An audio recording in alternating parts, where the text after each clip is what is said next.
What's up, guys, and welcome back to another video. D'Angelo back at it again with another video, guys. Make sure you smash a like on today's video because we are going to be doing a reacting story to 3 disturbing, true, creepy Christmas horror stories. We might only do 2 because I don't want this video to be super long because all my videos so far are like 13 minutes.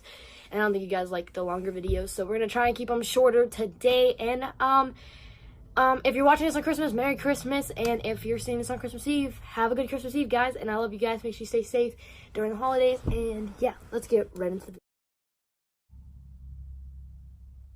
I was younger. At the time, we lived on the upper level of a 2-family house. I never watched this video. Why is it 20 seconds in? Okay.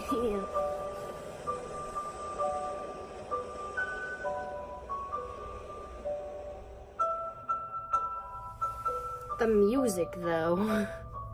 My immediate family always hosted Christmas when I was younger. At the time, we lived on the upper level of a 2-family house. My parents owned the house and rented the bottom floor out to multiple tenants throughout the years. Christmas time of 2012, a new tenant had just moved in downstairs. He was a quiet-seeming 30-something-year-old male, and quiet was the kind of tenant my parents were looking for. Unfortunately, a few days into him moving in downstairs, there would be a lot of noises at off hours of the night. Like, for example, the front door would open and shut numerous times throughout the night, and sometimes there would be loud talking, in some instances yelling. My dad went downstairs one night to see what the commotion was, and to ask him to keep the noise down. That was the start of my dad's suspicions about that guy downstairs. Fast forward to Christmas Eve night. We had the whole family over, dining room table stretched out with all 20 seats taken. My Uncle Jake is a heavy smoker, so he goes outside to smoke several times throughout the night. After our main course, Uncle Jake went outside for yet another smoke. He mistakenly left his phone on the table, however, and when it rang a few times after he went outside, my dad ordered me to go run his phone to him outside. So I grabbed his flip phone and ran it down the stairs. However, before I went out the front door, I stopped to notice the back door was open. See, when you walk into the house, there's a little hallway with 3 doors. One door which led to the downstairs apartment, the front door, and then a hallway that stretched to the back door. The back door was open, so I figured my uncle went out back. The phone was still ringing, so I hurried to the backyard to find my uncle, but he didn't seem to be back there. Just when I was about to give up, I heard someone in the shed, and the shed door was open. I called for my uncle, and someone came out of the shed. It was too dark to see him, but I was pretty sure it was my uncle.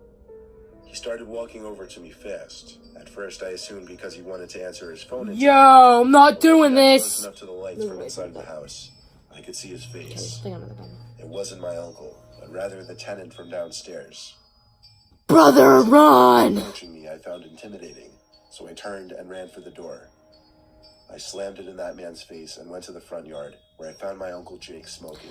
That's the smart idea. I him and told him about the downstairs tenant and how he seemingly just charged at me. My uncle is the kind of guy to not really take things I say seriously, or he's just not that kind of person to confront someone. I stayed with him until he finished his smoke because I was uncomfortable. Then we walked back upstairs to the dinner table together, where I told my dad about the tenant in the shed and how he followed me. There was a silence at the table, and my dad seemed a little concerned, but I guess he didn't want to ruin the remainder of our Christmas dinner, so he waited until we were done to check outside.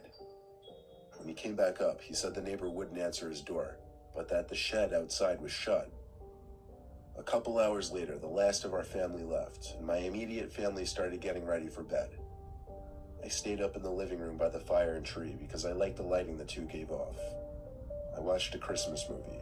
I guess I nodded off at some point while watching it.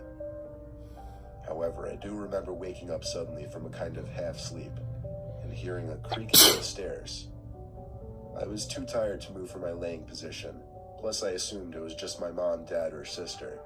Not to mention our giant Christmas tree blocked my view of the stairs. We had all carpeted floors upstairs, so I couldn't hear whoever it was roaming around. But I heard a door down the hall open, probably my sister going back to bed. By now the fire seemed to be almost dead, and the movie I was watching was over. The clock under the TV read 1 in the morning. I figured I'd just stay on the couch at that point because I was so comfortable. A few minutes later, I heard something rustling by the tree. It sounded like an ornament fell off of it. Someone had definitely walked into it. I flipped on my side and looked at the tree, but it was as still as it always was, though. I flipped back on my other side, eyes still open, and saw a man standing over me, bending slightly. Of course, initially my first reaction was to scream. My second reaction was to analyze the face to see if it was my father.